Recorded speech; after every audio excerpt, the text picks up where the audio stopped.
of all the videos, just like, You get a feeling for what it was like to take pictures 100 years ago. Right? Like just holding that moment when the pinhole camera was like, okay, they're perfect. Are they there? Are they happy? So that's pretty good. Hey everybody, thanks so much for joining us today. My name is Javan Bernakevitch, All Points Design, as well as allpointslife.com. And this is the first and inaugural series of weekly conversations with my good friend, amazing pork producer, and general, what do I call you? An aficionado of all things spectacular? I feel like that's a good thing to put at the end of the business card. Takota Coen of Grassroots Family Farm, grassrootsfamilyfarm.com. This is a derivative of Takota and I talking, and we used to talk pretty daily. And then I think we both got busy and we didn't talk very daily. And then we've gotten into talking sort of weekly, bi-weekly, and we really enjoyed it. And so one of the things we thought is, how could we share some of what we've been talking about with others? And last week we were talking a lot about time and time management. And so we decided we were going to share it with you fine folks, whoever decided to jump on the conversation. So I'll just give Takota a chance to say hello so you can see his incredible background and general place of being. How's it going, folks? As Javan said, yeah, I've got a farm here with my folks in central Alberta and been doing some consulting and education work for the past 5 or 6 years and have just really gotten a lot of value out of having conversation with my peers around, everything to do with the space of kind of regenerative design and really, taking the world from where it is to where we want it to go. And, Javan and I thought it'd be a great idea to share some of those conversations and broaden the community there. So I'm really looking forward to these, and I hope other people get a lot of value out of them so that we have an excuse to keep doing them. And that's really the conversation. It's like having these conversations is the benefit in and of itself. And I think that's where good metrics and good priorities set in. It's not the view count. It's not the number of people that are on. It's about, did you and I walk away with value? And if we walked away with value, then success has been made and everybody else is good to go. So for everybody else who's on the line and watching on YouTube or watching on Zoom, just feel free to have a little bit of a roll call, say hello, tell us where you're listening in from, either on the chat on Zoom or on the chat bar on YouTube. Be great to hear from everybody. Just say, hey, I'm listening in from X. And if you want, let us know 1 or 2 of the things that brought you to the call today. It's always nice to hear what are the pieces that are of interest. Jumping right into it, Takota and I were chatting last week talking about what we were going to talk about. And at the end of the call, we were talking about the tools and the systems that we use to manage time, be it on the land, be it in life. What are the things we do and how do we look at it? And if you wanted to encapsulate all of this into a small problem statement or a one-liner, it's that all of us are working with limited amount of time with way too much to do on the to-do list. And getting ahead of the to-do list can seem like an impossible task, like getting ahead of the inbox. It just continually piles up. And every time you answer an email, it populates 2 or 3 more emails. So you kind of like, well, I don't know if I ever wanted to answer another email again. So what we've done in a couple of situations is start to build conversations about how to set good priorities and understand those priorities and build decisions around those priorities. And then with those priorities, start to build other tools, other time management tools, be it on a weekly and a daily basis to a yearly basis to a 5 and a 10-year basis, to really take a look at the arc of how one's personal energy is going towards what we really want to see on a landscape, what we really want to see in our lives. And I don't know about you, Takota, but that's probably been the major shift in my life, is just seeing my time is finite. How am I going to put the time into meaningful work? And if I don't manage where all these units of time go, they kind of just wash away. Yeah, absolutely. I'm in the same space, and when I decided to come back to the farm, and I'd taken my PDC and caught the as you call it, I believe it's the wet dog syndrome of permaculture, when you come out and you're just saturated with all these incredible ideas, and you just want to shake them off on everybody else, but also you just want to do everything yourself. And after about 3 years, I dropped everything, and I had kind of hit the wall, as most people do, and I really had to reevaluate how I was spending my time and what I was going to do there. And the analogy that I like to use is we're all juggling balls, and all of us can only juggle so many. And when something new comes into our lives, our kind of initial response is just to try to, we'll see if we can just keep it up for as long as we can. And somebody throws another ball in, and eventually, if you're not careful, you'll drop everything. And so some of the tools and resources that I'd like to talk about tonight are about deciding which balls to put down, so that we can focus and do a really good job of juggling those ones that we've got. And then if a new opportunity comes up, how do we decide whether or not we want to pick that one up, and if so, which one are we going to put back down again? Which I think is a great lead into holistic goal, or the holistic life context work that you do, Javan. So yeah, that's I love that idea of juggling balls, and this really comes from an article that a video I came across of what is his incredible name? Seth MacFarlane of is it Seth MacFarlane? No, that's the comedian. Who's Todd McFarlane? Todd McFarlane. The comic. Yeah, there you go. Todd McFarlane, who created Image Comics, and he was talking about, know what kind of juggler you are, know how many balls of one type of conversation you can keep in the air, and then when something else comes along, have a way to evaluate if that ball is more important than the balls that are in the air. But before that, have a sense of, are the balls that I'm juggling crystal balls, or are they rubber balls? And that's a really important piece that I don't think a lot of people have played with is this ball a crystal ball? If I drop this ball, can I not pick it back up because it's going to break apart? And that's where recently a client in a holistic goal, context group online course said, I can't let go of the family conversation. That's a crystal ball. If I drop that ball, that's going to be problematic. And yet I can let go some of the business conversations sometimes because I can drop those and they can come back up. And so part of it is a priority setting and understanding what those pieces are. So for everybody who's listening, holistic context is a way of solving the fact that we're spinning our gears, that we're stagnated and stuck, that we don't know what is the first step to take. And context starts by saying, where do you want to be? What's the finish line? And then it asks, where are you currently? So what's the inventory of what's going on?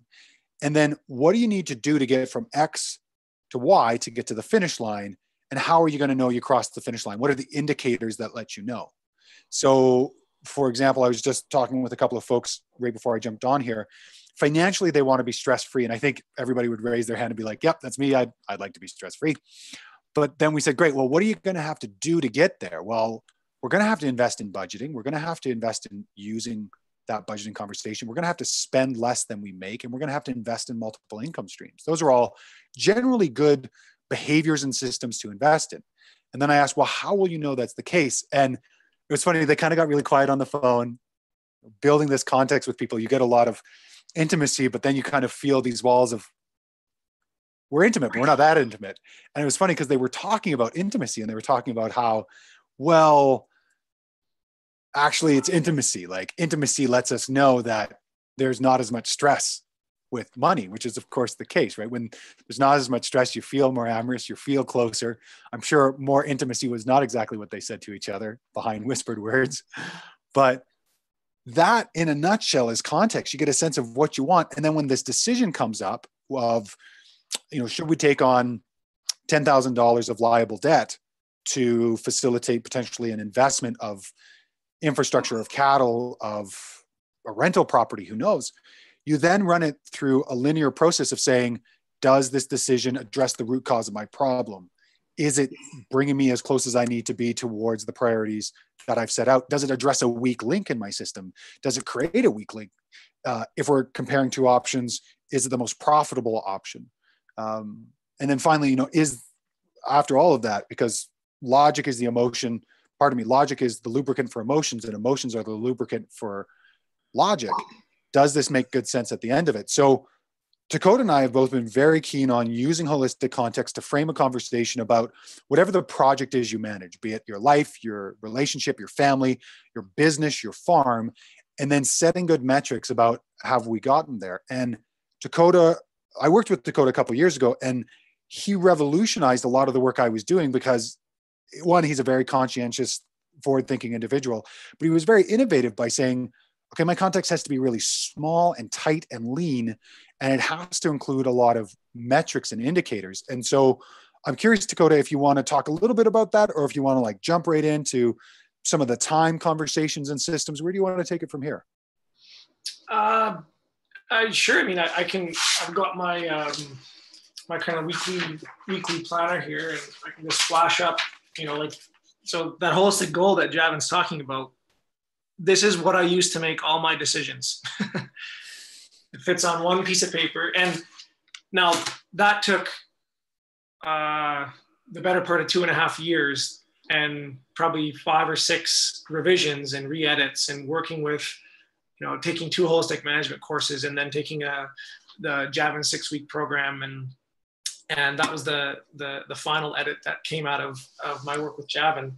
And just every time I sat down and did a rework of that goal and had more clarity, just decisions got easier.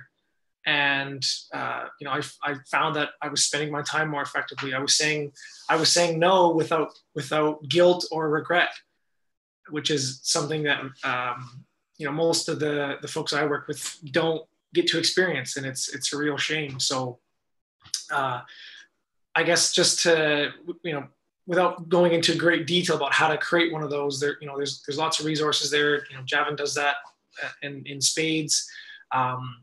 I think once you've got that started, why don't we walk through the process of what it looks like to, test some of those decisions and give some more examples and some tools. Does that sound good?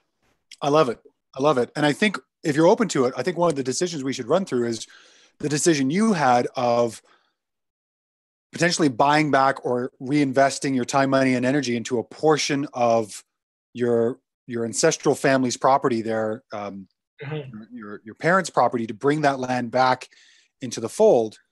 And I remember it very clearly. Rob Avis and I were teaching a permaculture design certificate, and I had kind of had an email from you. And if you've ever taught any sort of intensive online course, or pardon me, in-person course, it's very full on. And I was like, oh yeah, Takota sent me something, but I was juggling a bunch of balls. And Rob was like, hey, we've got a call with Takota tonight. I was like, oh, interesting. I didn't know about that. And I finally read the message, and the message was, hey guys, I'm so stoked. I have this option to buy back this piece of land. I'm going to make a non-for-profit. it's going to be amazing. I could just kind of see Takota like, I'm going to crush it. And we got on the line, and it was really interesting because the only thing I asked were the same questions that we ask in context. So the decision was maybe you give me the decision, I'll do the question. We'll kind of go back and forth if that works for you. For sure. Reenactment, role play. Perfect. Just to give folks a bit of context here. Nice. So this is my family's home quarter section here. And this little kind of square piece here is about 11 acres. And that's where I was born and raised. And in 2007, my parents decided to subdivide and sell that, keep the remainder of the land. But they essentially wanted to retire. They were done with farming. They just wanted to go on to another stage of their life.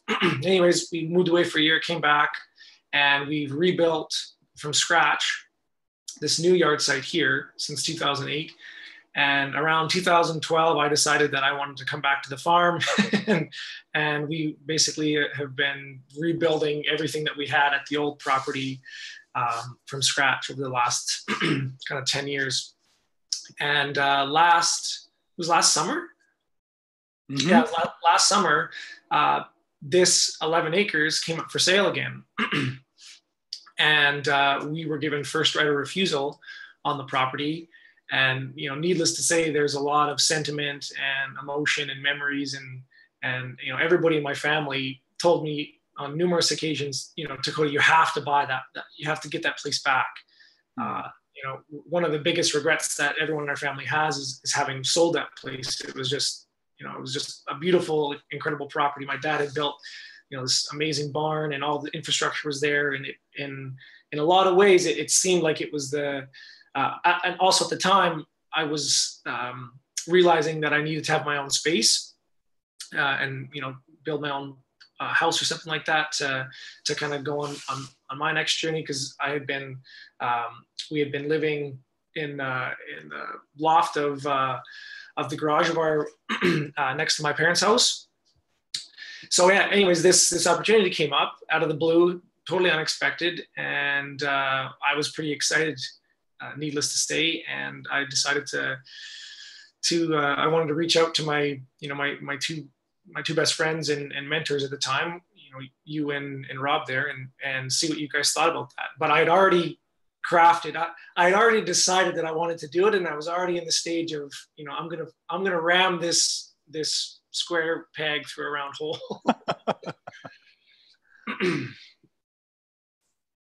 So you were in that position and you had this opportunity to build the conversation about what you were doing and how you wanted to create this piece of land. And you called us up, we had a conversation, and Rob and I basically went through the testing questions. And I think my major question was, Takota, does this decision of jumping into this, what was it again? 11 acres and how many hundreds of $500,000? Is that right? It was $550,000 was their asking. 550, right? And to facilitate the debt and everything else, you were looking at a time span of, was it 40, 50 years, something of that nature? I figured once we got into the testing questions, it was going to be around a $30,000 a year mortgage for at least 25 years, plus an additional $20,000 a year just to cover the burn rate for things like insurance, electricity, power, or all my utilities, basically, just to keep the building operational and livable. It was going to be $50,000 a year for about 25 years.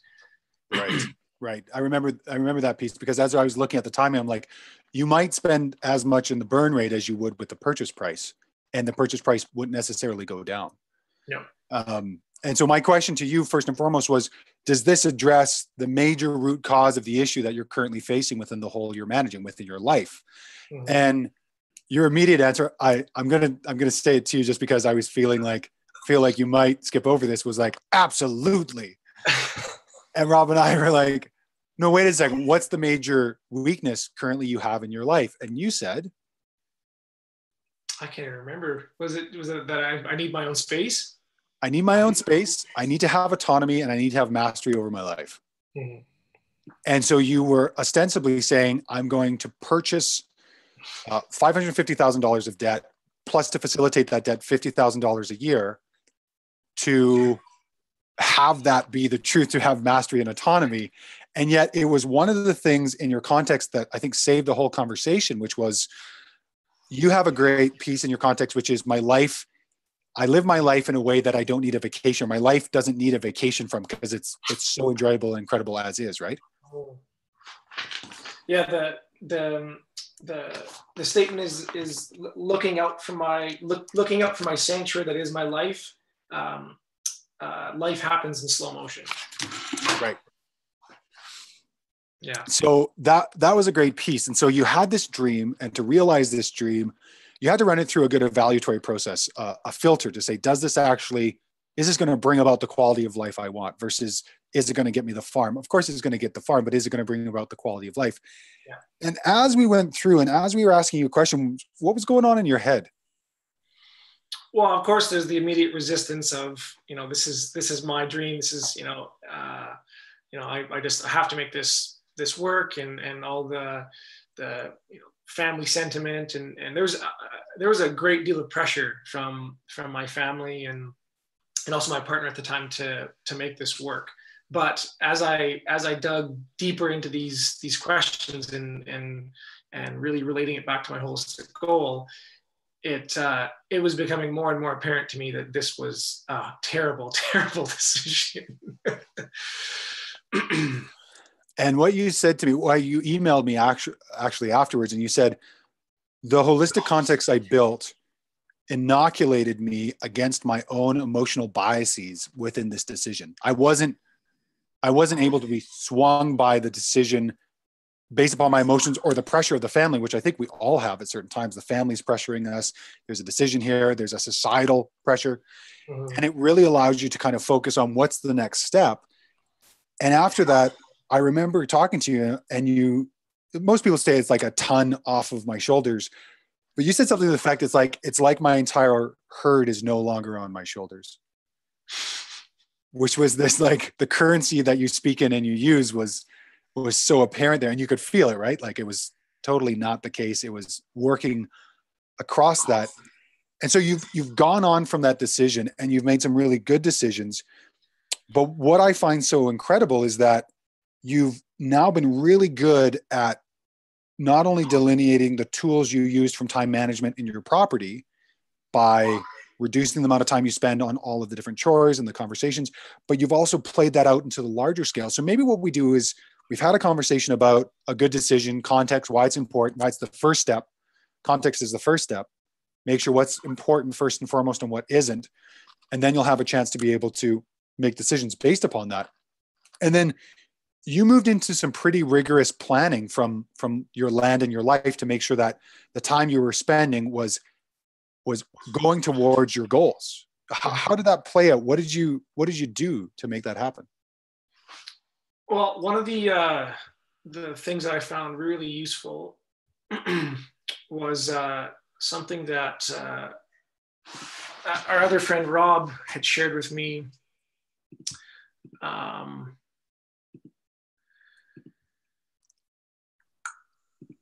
Where is it here? Host a goal. Oops. It was this idea of a weekly planner. And so when I initially got this this tool from Rob, it was essentially just a big to-do list. And Rob had broken it up into 3 different categories, and in this category he would label them with the different businesses, the different kind of segments in his life. And so for me, I've got the farm, I've got consulting for myself, and then also I work with Javan on a few projects a year, and I also work with Rob on a few projects a year. So I have several tabs there, and I also have like a personal one, and you can delineate them into just these different kind of categories. And then from there, there's like a simple little, scheduler on the bottom for the whole week that I found really useful to, one of the things that everybody has a calendar on their phones and on the computer and stuff like that. But I just found for my things tended to get lost in the void. And having something tangible that you can physically write and touch and see was really a game changer for me in terms of a lot of different things.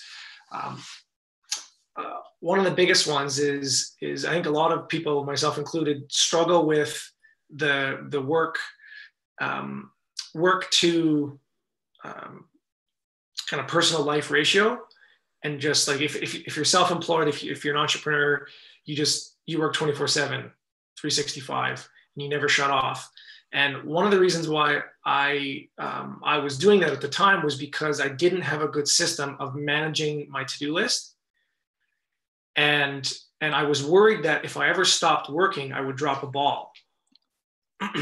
And everybody's had that. You let an email slip. You get it when you're in the middle of a crunch, and it's like a big priority. Somebody's asking you for something, and you think, oh, I'll get to that. I'll get to that later. And then 2 weeks later, you wake up at 12 o'clock in the morning. Oh crap! I was supposed to email Javan this one thing. And so I was telling myself, just that's it. I'm never going to stop working, because I don't want to ever let that happen again. I never want to let a ball drop. And really, all I was missing was some kind of a tool or resource that I could capture all the important things I need to do on a weekly basis, and start to plan out my, as opposed to, that's the other difference is, as opposed to just capturing things as they were coming along, doing it preemptively. I don't know if it was you or Rob that introduced me to the idea of the prefrontal cortex Mondays. Oh, that would be totally Rob. Is on Monday morning, when you're at your freshest and you have the most energy for thinking and using your prefrontal cortex, which is the part of your brain that you use for decision making, comparing options, and all the kind of energy hungry aspects of thinking. On Monday morning, you sit down, you plan out your whole week. That was another game changer. And so this really simple weekly planner, which after taking Javan's holistic goal process, I started a kind of ritual where once a week I have this little folder that has a bunch of these weekly planners in it, in addition to my holistic goal, and a few other resources that I find that I use quite a lot, just in terms of like thinking and planning. It's just kind of this is like my cheat sheet essentially. And so once a week I sit down and I review my holistic goal, and make sure that everything is still true and accurate. I see if there's any weak links that need to be addressed at the time, and then I plan out my whole week ahead of time. And then as the week goes on, things get added to the list, things get crossed off.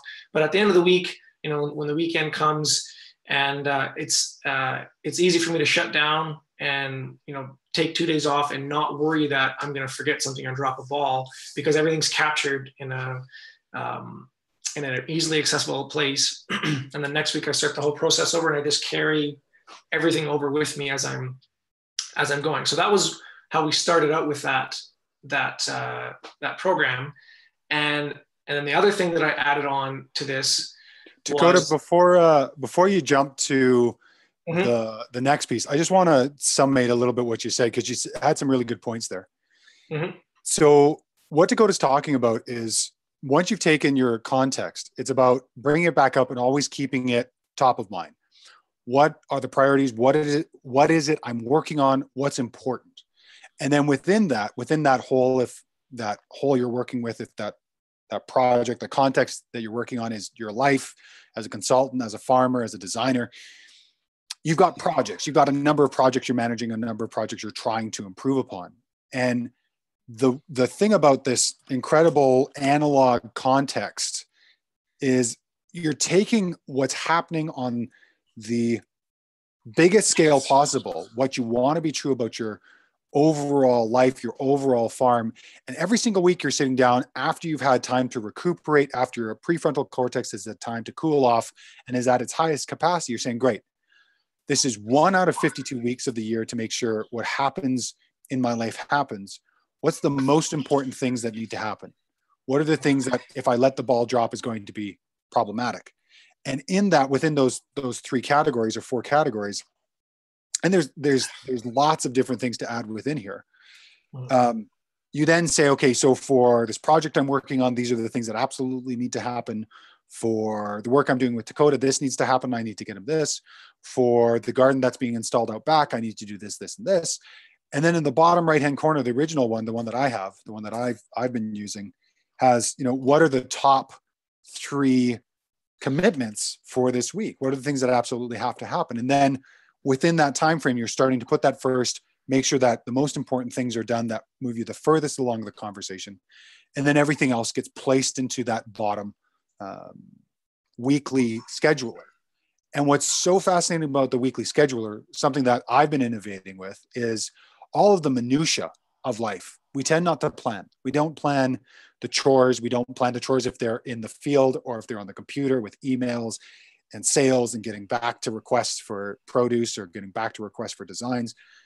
We don't do it. And so by scheduling it into the week, I started to do it. By scheduling movement and exercise, just not outside of doing the work outside, but the maintenance conversation, I started to do it. And every single week having this little sheet has been so fantastic, because you sit there and you have this with you and it's looking at you all the time.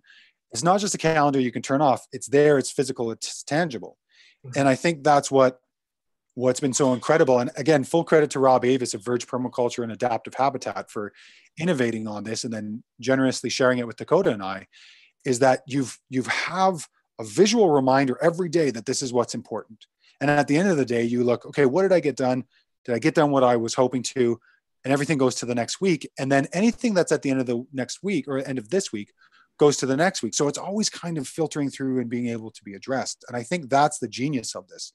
Now, what Takota did as an incredible assembler of knowledge is he took this conversation about the 4 executions, took some of that to make sure that we put it into a daily major specific thing that had to happen for the major weak link in our lives. And so within Holistic Context, classically created by Alan Savory of Holistic Management and then modified by myself and Takota and many others, I added in this idea of daily statement of purpose to give you a sense of like, what's the major thing I need to focus on today?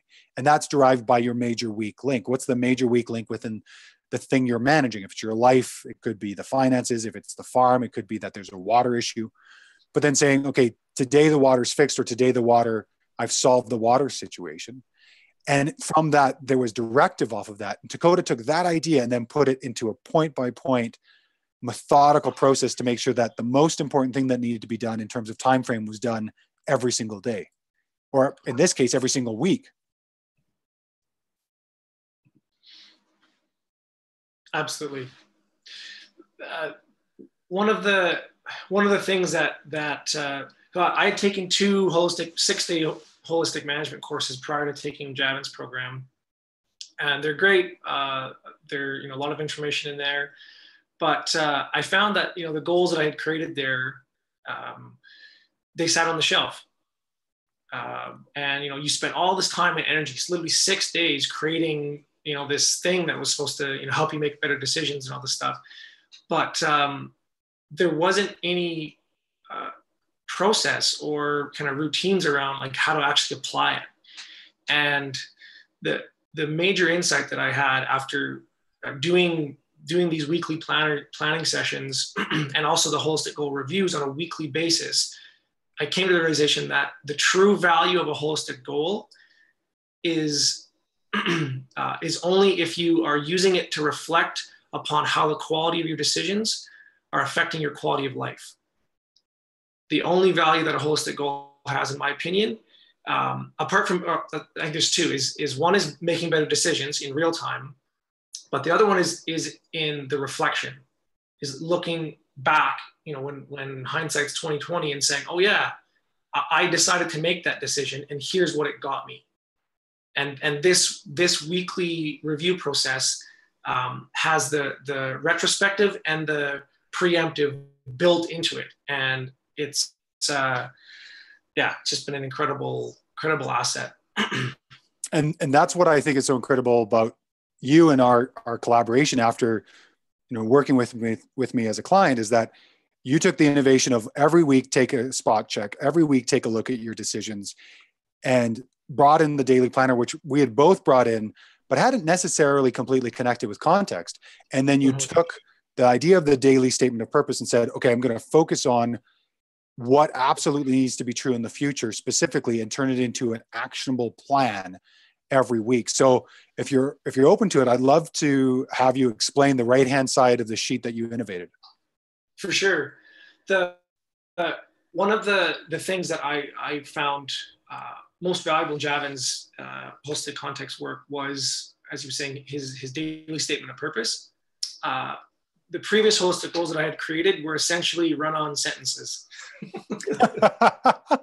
They were great. They were true, but they were entirely useless because they weren't broken down into enough granularity so you could actually test individual parts, and also they were so big. It's like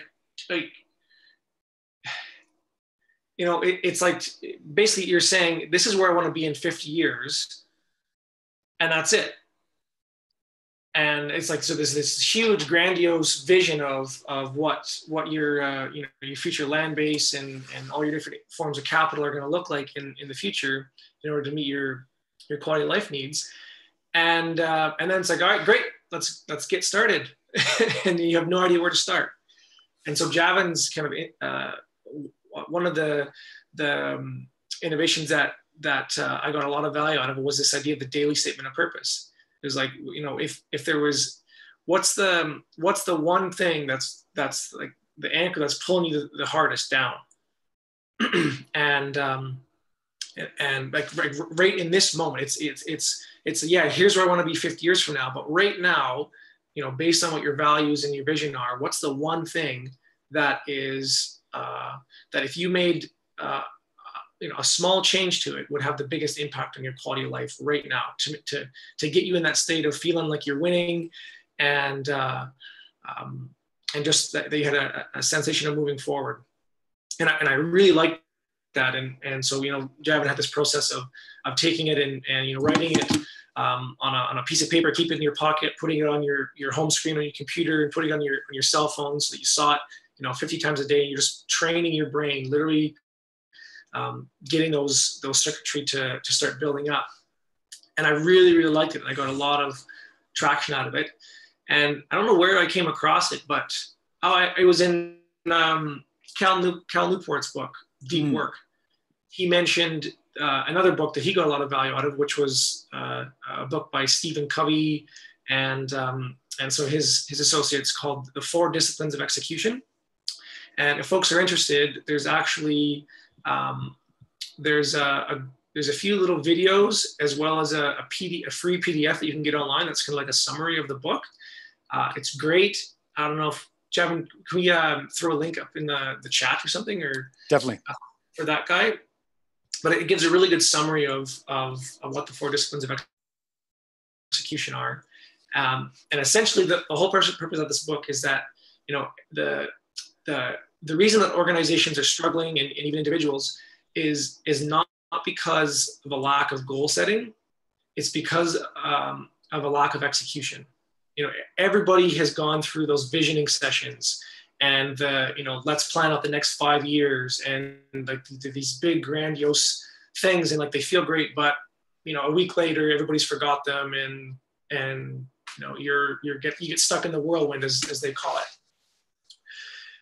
And so what they've done is basically realize that when we have 20 goals that we're chasing around, we're likely to not achieve any of them. And the less kind of wildly important goals that we have, the more likely we are to achieve them. It just comes down to the ball kind of analogy again, right? So the 4 disciplines that they came up with is focus on the wildly important. Pick 1 or 2, wildly important goals, as they call it. And you can still have a to-do list. Like there's still the whirlwind that, the daily chores, the emails, the phone calls that you got to get back to, getting groceries, that stuff still has to get done. But those wildly important goals are like if there was one thing that you could do that would make the biggest impact on your advancement towards your vision, what is that going to be?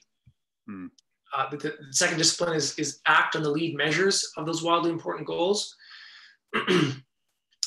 Keep a compelling scoreboard, or basically establish metrics. There's a lot of overlap in holistic context here as well in the decision testing questions. And then discipline 4 is creating a cadence of accountability.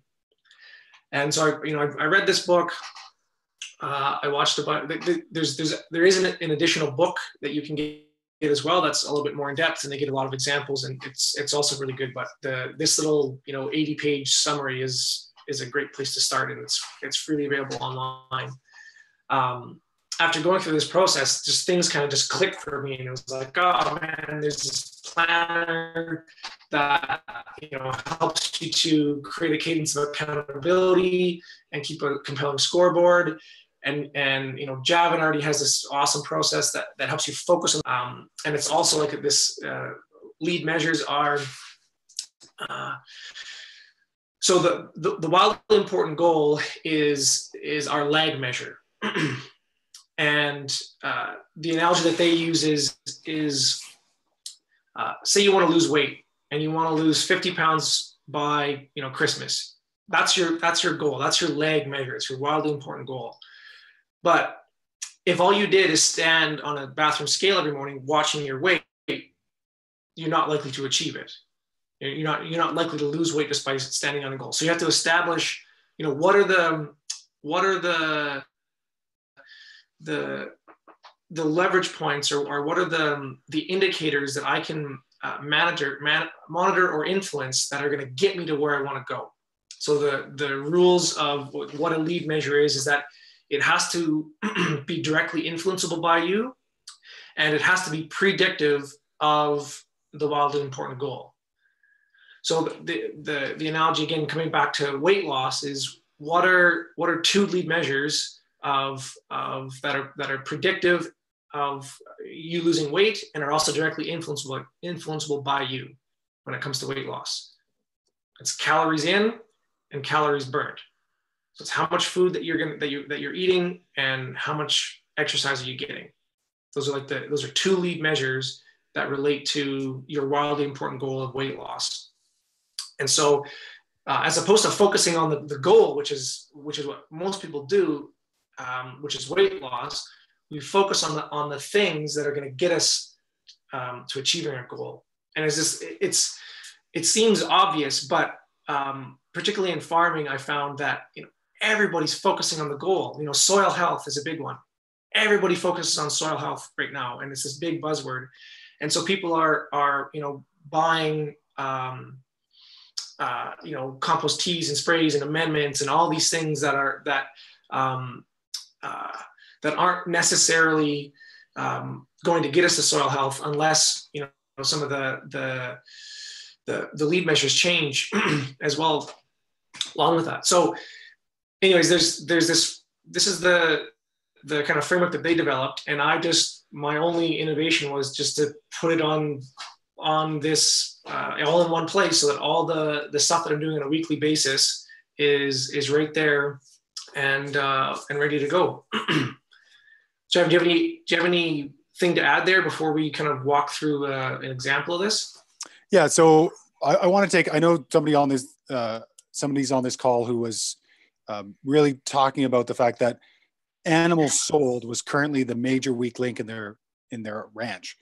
And so if you take it as we want to have, wildly audacious goal, wildly important goal, we want to have 50% of our total annual burn rate, the expenses that are necessary to keep us and the business alive, we're going to do that in the next 3 months. So we're going to sell, whatever it might be, $50,000 of meat in 3 months.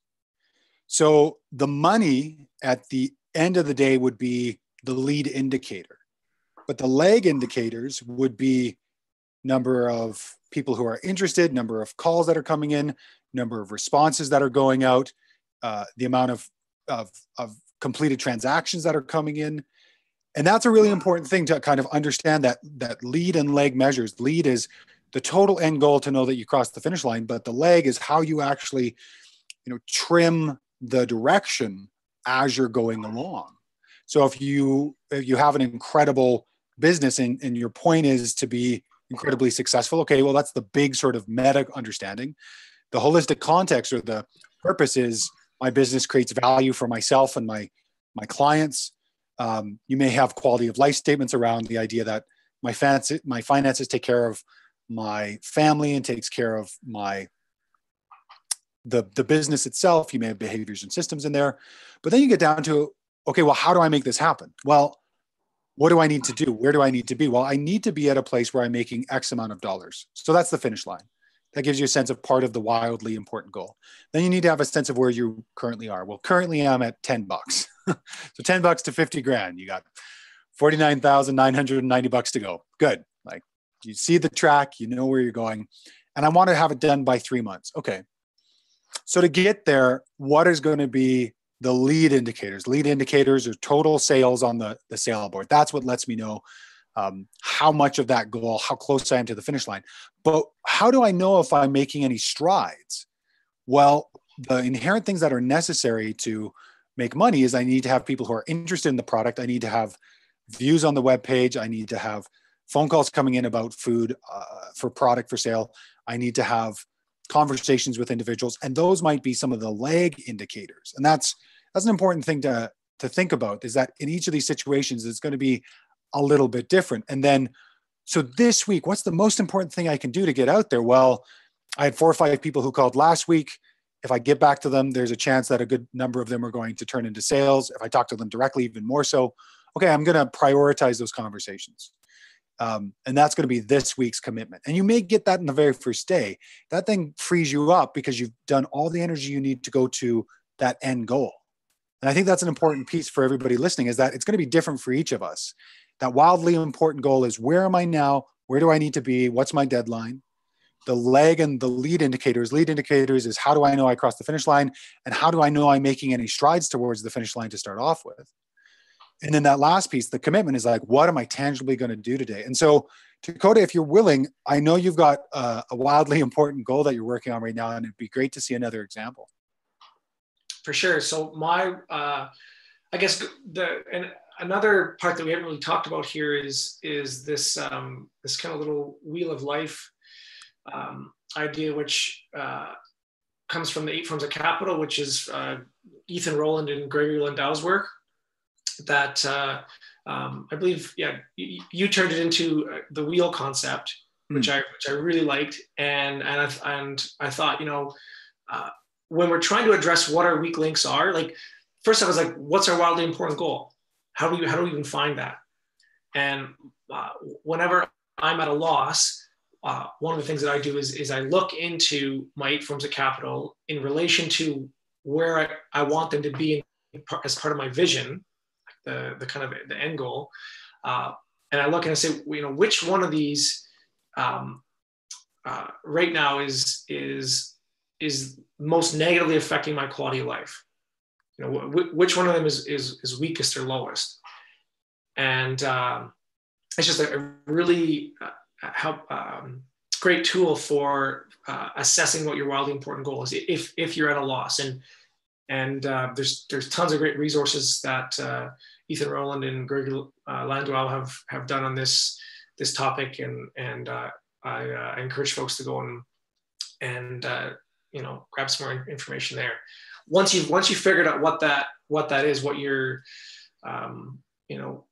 what's the low hanging fruit that you can grab right now that's going to give you the greatest thrust towards your holistic goal, you want to craft that into a simple sentence, not a run-on sentence that has 50 different parts and all your action plans. And no, it's just, you want to be from X to Y by when.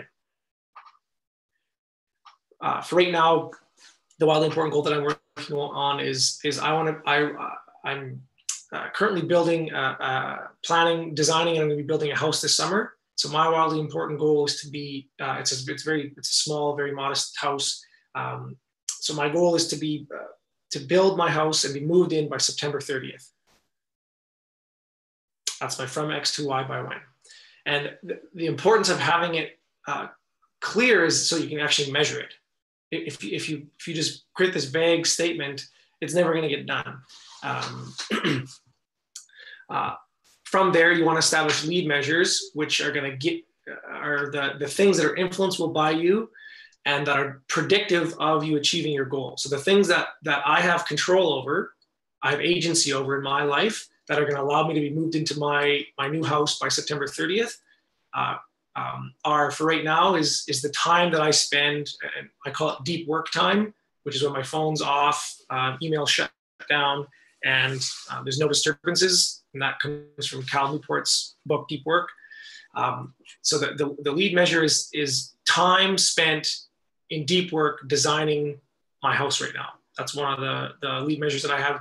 The other one is the physical time spent building it. Now it's winter time here, so I'm not actually building it right now. But the big one for me is I'm trying to log as many intense planning sessions right now to get my blueprints done, get my development permits, line all my ducks up in a row so that when the frost breaks here, I can be out working right now. And then the next thing is just, what's my commitment for this week? Last week it was to meet with my road builders and get some quotes from them and ideas on how to build my road. This week it's filling out my development permit and getting that into the county so that I can I can go from there. And for me, that's just whatever my critical path is in my design. I'm addressing that and making that week's priority. And all this is part of that, focusing on the wildly important, act on the lead measures, create a compelling scoreboard, and create a cadence of accountability. All that stuff is built into this really simple timesheet that, and it's fun to use. I look forward to my planning sessions once a week. That's awesome, mate. That's awesome. So I think what we'll do is I'll just get you to stop sharing for a second, and we've got a couple of questions, and if there are any other questions, feel free to post them on YouTube or post them on the webinar, and we'll take care of them, because we have the micro, we have the daily, we have the weekly, and I want to pull out to the year and talk a little bit about long-term planning and long-term thinking, because for me, once I understood long-term thinking, I changed a lot of what the daily looked like. So I just want to jump into that. So if there are any questions about this conversation, about the daily planner, about the 4 disciplines of execution and how we're using them, feel free to drop them down and we'll address them and we'll take a look. There's been a couple of questions right now about, will this be available afterwards? Yeah, it's on my YouTube channel. No worries. A couple of people being like, I should be asleep, but I'm staying awake to listen to this. I appreciate the live conversation. Unless you have a question, go to sleep. Sleep is so much more important. My goodness, go to sleep. I was chronically suicidally depressed for a good 20 years of my life. And most recently, I found out that there's a scale about depression called the Hamilton scale. And antidepressants can move the Hamilton scale average 1.8 points. Sleep can move the Hamilton scale 6 points. So like 3 times more important than antidepressants is sleep. So please, sleep. We will have, this will be available on my YouTube channel afterwards. You're more than happy and willing to go to sleep, take care of yourself. And thank you and good day to you both. Good day to you, sir. Thank you so much for that question. So without seeing any questions, what I want to do is kind of switch up gears. I want to go to the macro. I want to go to a yearly schedule. And for those who've heard this story before, my apologies, but last August, I took the first August I took off since I was 10 years old. My childhood, like I'm sure Takota's and others, was spent working with my dad in construction on the summers, which at the beginning I wasn't very helpful. I turned like big clods of dirt to little clods of dirt, and then had my dad yell at me, being like, hand me up another piece of siding. It's like, oh, okay, not doing what I need to do. And what I found is that when I finally took that time last August, and really enjoyed it, as I'm sure you would after the first couple of days of working all the time as an entrepreneur, I was like, wow, I got to do this again. So I looked at my calendar, I used Google Calendar, and I was like, okay, let's put it into the calendar next August. And I did it. And I came back today and I was like, where is it? I can't see it. There's no excitement about where is this thing that's life, that's the point of what I'm doing. And so what I ended up doing is I said, well, this is dumb. And I looked at the calendar and I was like, the way the calendar is created is dumb. You've got these months that are stacked underneath each other. You can't see what's coming up unless you lift mechanically. And the weeks themselves are divided up. It's like one week, and normally Saturday and Sunday in all the calendars I was seeing was split up, like Saturday on this day, on this line, Sunday on this line. Even the weekend for most 9-to-5ers in a conventional sense is broken up. So really the idea of what we're living for is broken up. It's just another domestication tool for humanity. So I was like, all right, we're going to break this apart. And so I took this 4x8 sheet of whiteboard that if you buy, from a whiteboard shop, it's going to be $300. I use something called Frost Free Board, which is a bathroom renovation product from Home Depot. $40. Great. Got my whiteboard 4x8. And I put the week I was in, which was, I think, week 33, 32, something like that. And I went all the way to 52, the first week in January of this year, and went all the way to August. So I could see it from left to right. So I saw all the weeks on the vertical. So week. And then keeping this idea of balls, like I can only juggle so many balls. I find that for me with land design or installations, I work really good if I have one thing on the plate. I don't like having 4, 5, 6, 7. I think my record was 12, which I don't recommend to anybody. But I really like having one thing to work on. And I don't know about you, Takota, but like, when you're a consultant and you take on the problems of a client, you think about it all the time. You can't help it.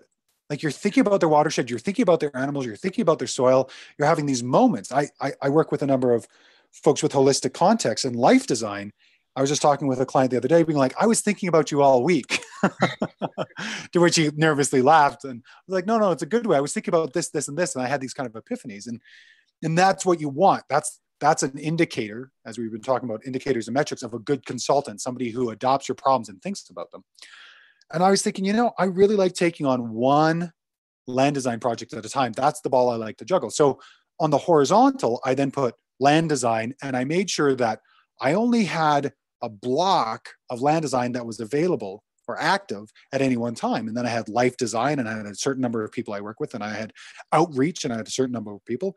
And then I put on house projects and things I was doing in terms of planting and putting the garden up and helping with the horses, just so I could get a sense of what I was involved in, because it's hard. We're raised as pleasers. We're raised to please the people around us, which is an incredible way to domesticate somebody and be completely unhappy for the rest of your life. So I wanted to create an inoculum visually of holistic context. So I built this linear graphic calendar that helps me to plan and understand. And this is what I'm about to show you. It's an example. It's not the one I use currently, mostly because there is some sensitive information and names of clients and all the rest of it. So we're giving you a general gist of what that might look like. Now, what's so interesting about this is that, so the top of the screen, we've got this idea of, all of the months, all of the weeks. And so you can see currently we're in March, it's the 21st. I did a very little bit of programming to make sure I knew where I was. And as you can see, currently there's a land design project on the go. I just came over some meditation and a workcation. I've got the fact that I reach out to my family every Sunday, at least by Sunday, to make sure that they're good and great. And I've got this land design thing. So I can literally see when something ends and when something begins. And if something changes, I can immediately change where these things land. And you may be thinking, this looks like a project management chart. And you'd be kind of correct. But this is really about not overscheduling and making sure that I'm doing the right things at the right time on a yearly schedule. Same thing with clients. So I've got the clients that I'm actively working with when I call them, and making sure I don't have everything lined up at the same time. More clients that are coming up, and they're over on the right. And then a number of projects I'm involved in terms of education and outreach, be it promotion for the regenerative business mentorship program that Rob Avis and I do, finishing up the Oregon State University permaculture design course that finishes up today. I've got one more check. Those guys are off my plate. Working with Holistic Life Context Group course. I've got 2 more calls with them. I've got a PDC review that somebody's contracted me to take a look at their PDC and improve it technically. I've got a podcast that I'm reviewing right now that's just about to be released called Uncertified Rational. So I can see everything, right? And I know when things are getting tight, and things were tight a couple of days ago when I had 3 of the education and outreach. I had, a good 7 clients on the go here. I had the land design client. You can start to get a sense of that. But what I love about this is that I don't necessarily know what's going on a weekly calendar or a monthly calendar, because I just see my appointments. But this gives me a sense of I can take on new clients come end of April, beginning of May. That's when I can take on new clients for life design. And this keeps me sane. This tool has kept me more sane than anything else. And when I've introduced it to farmers, they started to put the animals they're managing, they've started to put the projects they're managing, they've started to put the crops they're managing, just to see the stack. Like, why am I managing 25 different crops when 18 of them produce little to no income? Like, this is ridiculous. I was just speaking with 2 farmers in PI, and they were going through the metrics of their community supported agriculture. And you can imagine in a place like PI, potatoes are cheap, and it just doesn't work out to take the time to produce them. It never works out. So, looking at and understanding this from the furthest back we can go, which is, what does the yearly conversation look like, really started to focus me in on what's important on a weekly, but a monthly, but a yearly, but a seasonal schedule. And I did a couple of small innovations where it's like the color of the months actually gets more intense as the heat comes up. So I know that I'm not necessarily putting as much time into life design when there are house projects. I've kept my house projects off here to protect my family because they know it's coming. But I know that those are scheduled at the time they need to happen. So I'm not necessarily putting things that don't need to happen when they need to, and then putting installations during the summer because that's when they need to happen. All of these things are here. And then when we get to those times in August when I have times off, this was all together. I'll just have to say, this was all the friends and family deciding to get married this summer. You were not convenient. You didn't put your dates together. I now have to take time off and take time on because you're spread out over like a month and a half, guys. What are you doing? So, I've got a wedding, second week of August. I have another wedding at the end of August. I'm already in Alberta. I may as well stick around for another good friend's wedding. It's like, come on, folks, put it together. But they didn't. So now I've split up my time off, which is fine. So happy to be at all your weddings. None of you are going to see this. I'm absolutely certain. But that all kind of creates the conversation. And what's really important here is life is first. You can see how this is. Life is first. Because if we're not having life first, what the heck are we doing in the first place? It doesn't make sense to be working and working and working and not having those quality of life pieces. And I think that's where Takota has been so exceptional in the work he's done, is really saying, okay, what am I doing? What do I need to be doing? How am I having really good life on a daily, on a weekly basis? That's been so incredible with your context. How am I improving my context on a daily basis? That's been really impressive. And it's been incredible. I think a lot of farmers can sympathize with the feeling of not wanting to get out of the bed in the morning because it's just another day at the grindstone. And I honestly haven't felt like that since I started doing this process. And there's one of the books that Stephen Covey talks about in that 4 Disciplines of Execution is I can't remember who wrote it, but it's called the Signs of a Miserable Job or something. The 3 signs of a miserable job. Okay.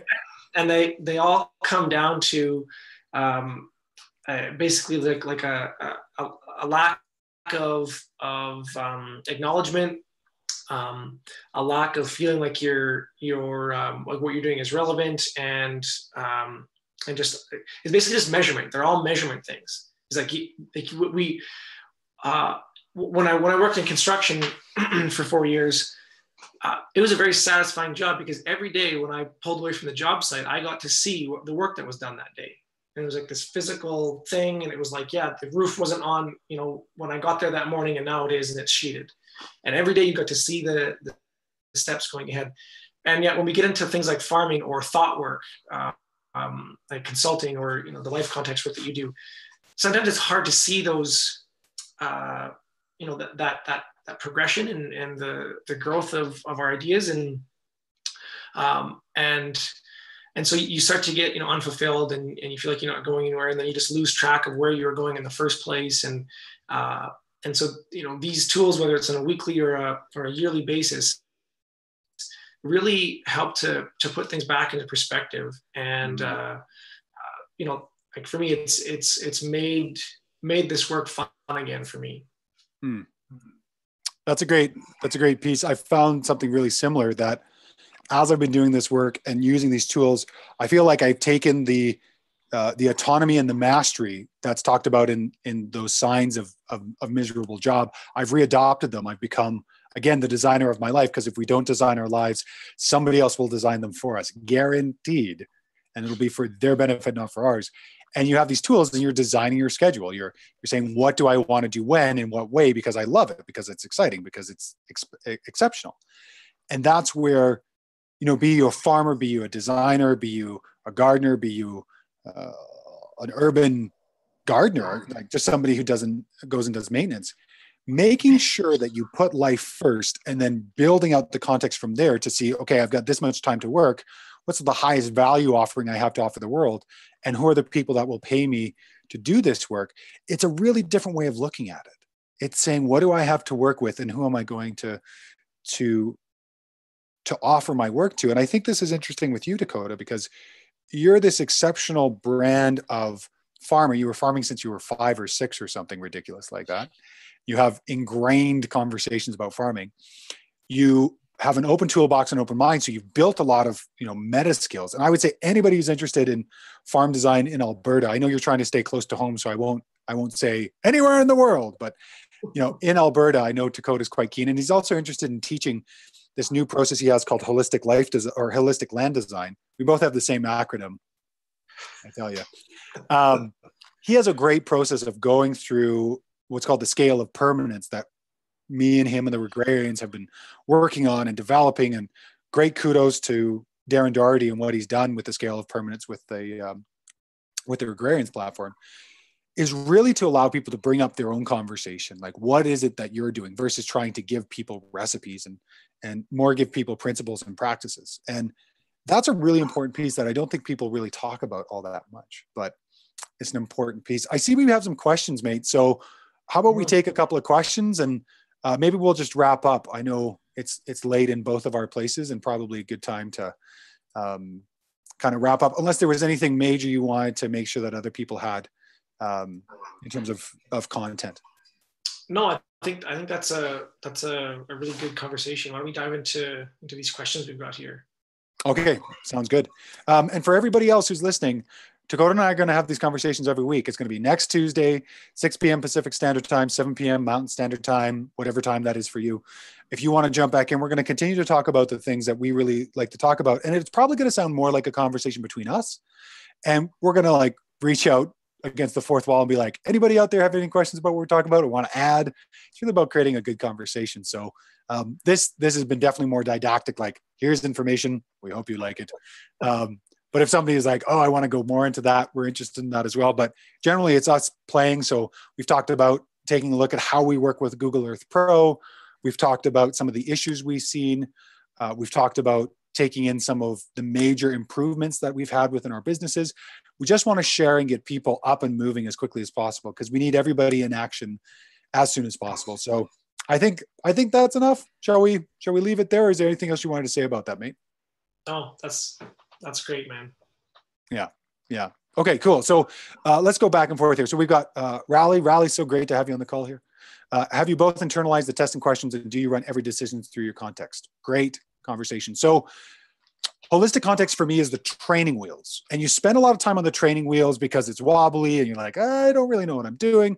But the time you spend on the training wheels is worth every single hour because you're able to ride the bike wherever you want, whenever you want. So it's learning how to pedal. It's learning how steering works. It's learning that motorcycles are manifestation machines in that where you look is where you go. And that's true in life too. Where you look is where you go. And that's what we're talking about here. So at the beginning, absolutely. I had all the testing questions and I went through them when I had big decisions. But these days, I find that my daily statement of purpose and my destiny statement of purpose are enough to make sure I'm doing what I need to do. And now I'm using more of the tools. I'm using more of the daily planners and looking at my context daily and being like, is everything good? Am I working well? But for big decisions that are going to affect me in the risk scale, that is, if this goes wrong, is it going to have a huge negative impact on me? Or if this goes right, will it have a huge positive impact on me? Basically, if the result is going to dramatically improve my life, that was absolutely the wrong word. I'll take the context and I'll look through it and I'll use the documentation sheet. I'll use all of the spreadsheets. I'll use all the forms that I use because I really want to make sure that I'm doing a good job. If it's, should I take on a new client? Do I have time? I actually now go to my yearly planner to see if that's the case. And I keep up with my reviews. So I've got a review scheduled today to go through my context. I do it every equinox and every solstice. Is everything true? And it's funny, I slid it into my client call today and they were keen to see my context. I'm like, perfect. And so I went through and I was like, that's not actually that true for me anymore. It's good. It's my time. So stacking time, really very important. But the big thing is, Raleigh, it's like, is this moving me forward in the way it needs to move me? And is there any undisclosed or potential negative aspects that I haven't looked at that I really should take care of? And that's the big one. The other one that I use all the time is, does this actually address the root cause of something I'm trying to solve? More often than not, in modern society, the decisions we take on don't. Absolutely do not. It's just something to do. And this young consultant farmer who I was working with named Takota Coen brought this great decision to one of our, during our holistic context consulting one-on-one work. And he's like, should I get a drone? And I remember it was like, yes, And I was like, oh, interesting. Let's push on this sandcastle and see if it's made of concrete or if it's made of sand. And I remember, if I remember correctly, Takota, correct me, it was like, this will help me solve the weak link of not having a drone. And I was like, wow, that's what a great way to talk yourself into a drone purchase. I was like, well, why do you need it? Well, it's for consulting. Well, why do you need a drone for consulting? Well, I need good topographical information. Well, you pretty much only work in Alberta, and Alberta, you can purchase LiDAR information plus the orthophotography for less than it would cost you to go out for a client. So why do you need a drone? I remember you just being like, because I want it. I was like, oh yeah, there we go. There we go. And then you were like, but I need a good camera. I was like, okay, well, why do you need it? And we went through all the camera conversation, right? It was like really testing it. Does this actually meet a weak link? Does it take a root problem? And we kind of pulled it apart, and we got to that place where it was like, no, not really. And now you're in a place where you borrow a drone for aerial shots of your property. And for the most part, I think you purchase still for consultancy.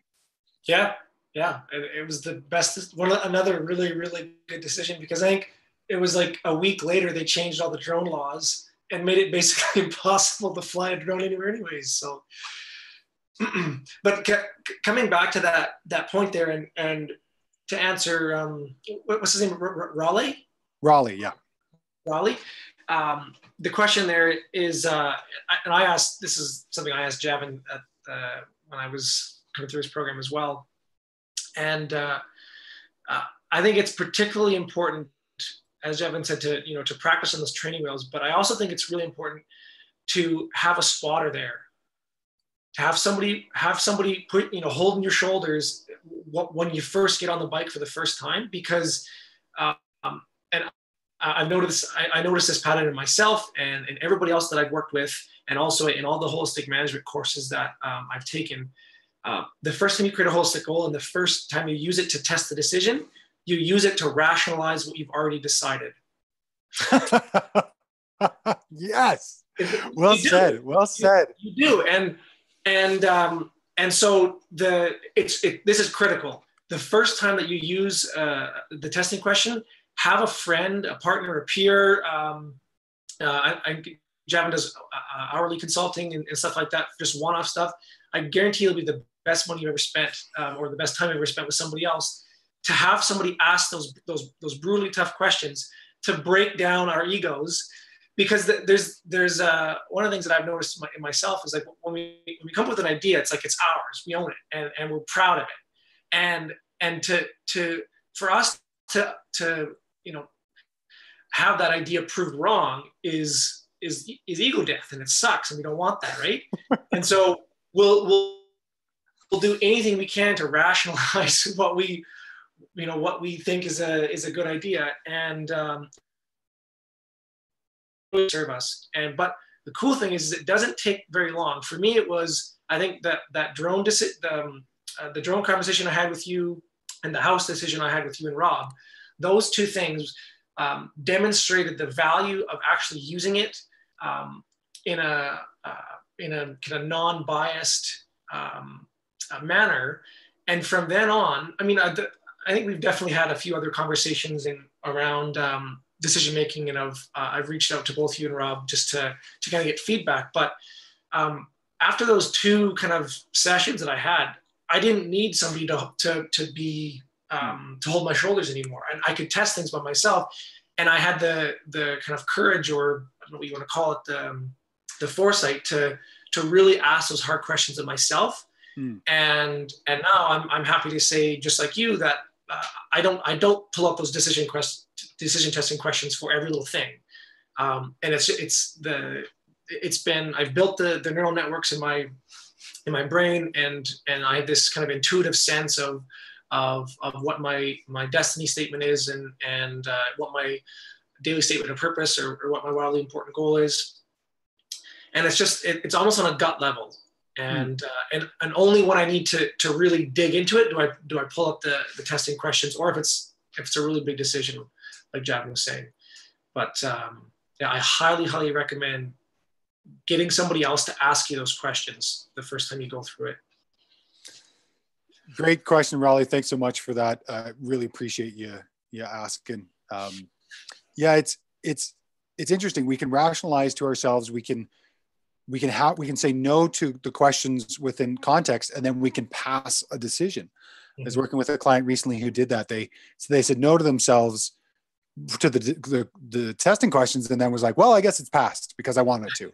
And I think we all do that. Like, I think that's very human. It's like, I want it, so it's true. And it's very human. And it's just so fascinating to have somebody else go, that's interesting. You passed something that failed. Why? Like, what's the benefit to you in the long term?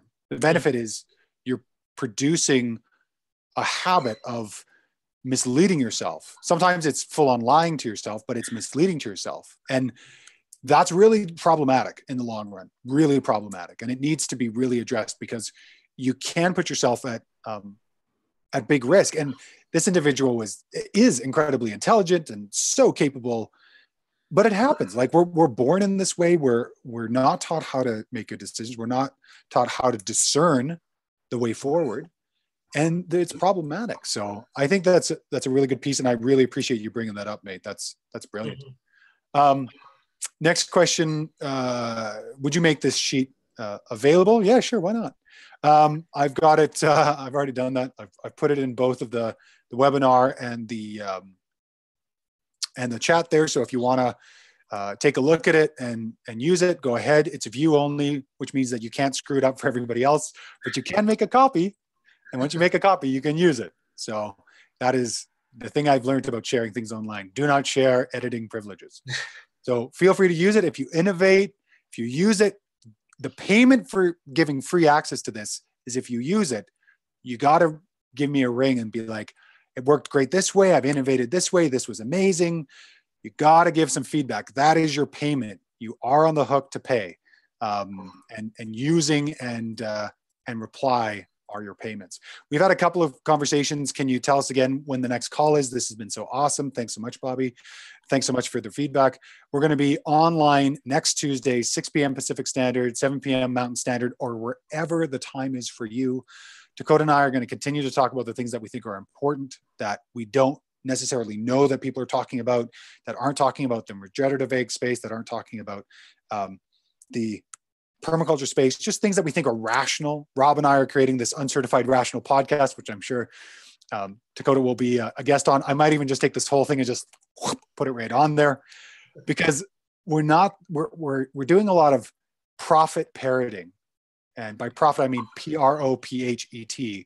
We're just saying the things that we've heard before instead of taking information, which is data, turning information to knowledge by putting context in there, and taking knowledge to wisdom by creating experience. And if we don't do that, if we don't turn knowledge into experience, it only stays in knowledge, we're doing ourselves a big disservice. And I think it's really important to take the ideas that you've heard here and put them into practice. Create evidence for yourself that, wow, this makes really good sense. This works for me. This works for my business. I'm not too sure about this. I'm going to reach out to Takota. I'm going to reach out to Javan and say, hey, man, I just wanted to work this out a little bit. And it was interesting today, Takota. I reached out to a client, or I was finishing with a client, and I just asked them, I said, would it be useful to have a working group, like a mastermind working group, where every week 10, 15 people who already have created their context. This isn't a group to create context. This is a group, you've already created your context, you already have your goal, but just a group to have accountability and connect with. And, be like 100, 150 bucks a month, but just a way to have that continuity, because practice is what is important, right? Mm-hmm. Change is 10% awareness, which is a prerequisite for 30% tools and techniques, which allows you to be eligible for 60% integration, which is, of course, the most important thing. And they go, yeah, that would be great. And so I thought, well, I'm going to put it out. So if you guys out there in the world already have your context, you're thinking you want to have a practicum group, folks that you can talk to and interact with, I'll be on every week. Drop me a line, javan@allpointsdesign.ca. It's something I've been playing with for a while, and it's just come up in a couple of conversations with folks. It's something I was thinking I might start to do just to help people along. And I'd like to hear more from folks. I'm just going to check here the YouTube, mate. White Day has been, hasn't gone to sleep, has been talking a lot, talking about how they've dealt with depression, which, mate, if you're alive today and if you're aware, chances are you have some level of response. And that's where, for me, it's been so important. And Takota and I talked about mental illness. We've both had moments. I've had probably deeper, longer, stronger moments. It's not a contest, Takota. You can have your own. I'm not saying I'm better with depression. But those moments of quote unquote mental illness are the weeds in the garden. And we know that weeds is just plant racism. It's not, the plants are just plants. We've just told them that they're bad, or we've told ourselves that it's bad. And it's a feedback. It's feedback like something's not working here for you. Something doesn't make sense. And so there's a feedback loop in your brain that goes, let's start to think about this. And I think that's a really important conversation to have with ourselves. But what would you say, Takota, wrapping up?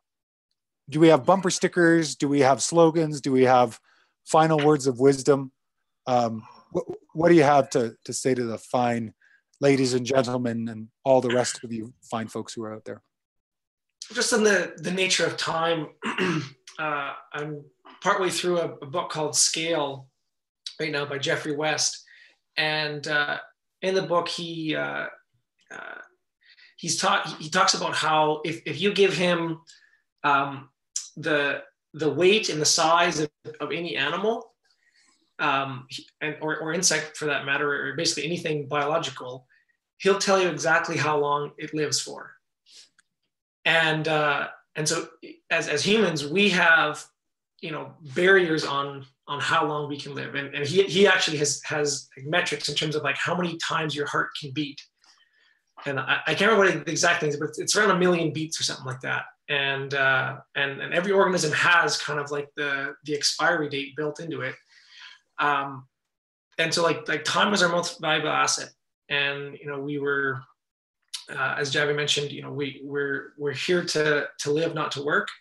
And, the tools and resources that we've talked about in this conversation can really help you to leverage the time and energy that you have, and to put it to productive use and put your, give your gifts to the world in as an effective way as possible. And that's really what we're at here. This is not about, like Javan and I are not capitalist pigs at heart. This is really a conversation about how do we make the world a better place, and how do we have fun while we're doing it? Because that's the other thing, is that, the struggle of being in the space that we're in and trying to, seeing all the problems in the world and all this stuff, and having the courage to stand up and say no, and then to push back. It doesn't have to suck. It doesn't have to be a struggle to get out of bed every day in the morning. And I've been in that space, and I know Javan has too. And so, that's what this conversation about. That's what this time conversation is about. Is about how do we make the world a better place and have fun while we're doing it. Why would I add anything to that? Why would I add anything to that? Thank you so much. What's your saying about none of us get out of this world alive? No, we don't. So life is this is a pessimistic way of looking at it, and I don't mean it, but life is a sexually transmitted disease that none of us survive, and it's just to poke fun at the fact that all of us end. And mortality is a beautiful thing to hold close at heart, because it shows us that when we have boundaries and finite constraints, it really motivates us. Like when you realize that it takes 5 years to have a good idea and bring it to fruition. And if you look at the actuary tables, which are the tables that those lovely life insurance salespeople sell and figure out how many years you have to live, I have roughly 44 years left. I'm sure I'm going to last longer. But that's 9 good ideas, right? That's 9. I've got 9 good ideas left to give to the world. And it takes time to put the time in. And so really, folks, know that time is finite. Know that more time on Netflix doesn't necessarily equal greater quality of life, or more time perseverating about the things that don't work for you is going to improve greater quality of life. But that actual action on the things that you love or want to see solved with people you love and like creates a better quality of life, not only for you, but for everybody else. So just want to say thanks so much for coming. It was a pleasure. If you're watching on YouTube, hit the like button, hit the subscribe button. If you're on the webinar, go over to YouTube, hit the like button, hit the subscribe button. We're going to be here on YouTube next Tuesday, 6 p.m. Pacific Standard, 7 p.m. Mountain Standard, and we're going to continue the conversation. If this was valuable to you, leave a comment on YouTube just telling me so. Just saying thank you so much. We're so glad that you guys did this, or that was terrible, never do that again. I'd love to hear both, if it's true. If it's not, stop trolling me, Rob. Stop trolling me. For everybody else, thanks so much for coming. Remember, if you don't design your life, somebody will design it for you, and it's always a good time to design. Thank you so much for doing what you do in the world. Takota and I will see you next week, same bat time, Tuesday, 7 p.m. Mountain Standard or 6 p.m. Pacific Standard. Takota, you're incredible. That's all I have to say. Same to you, my friend.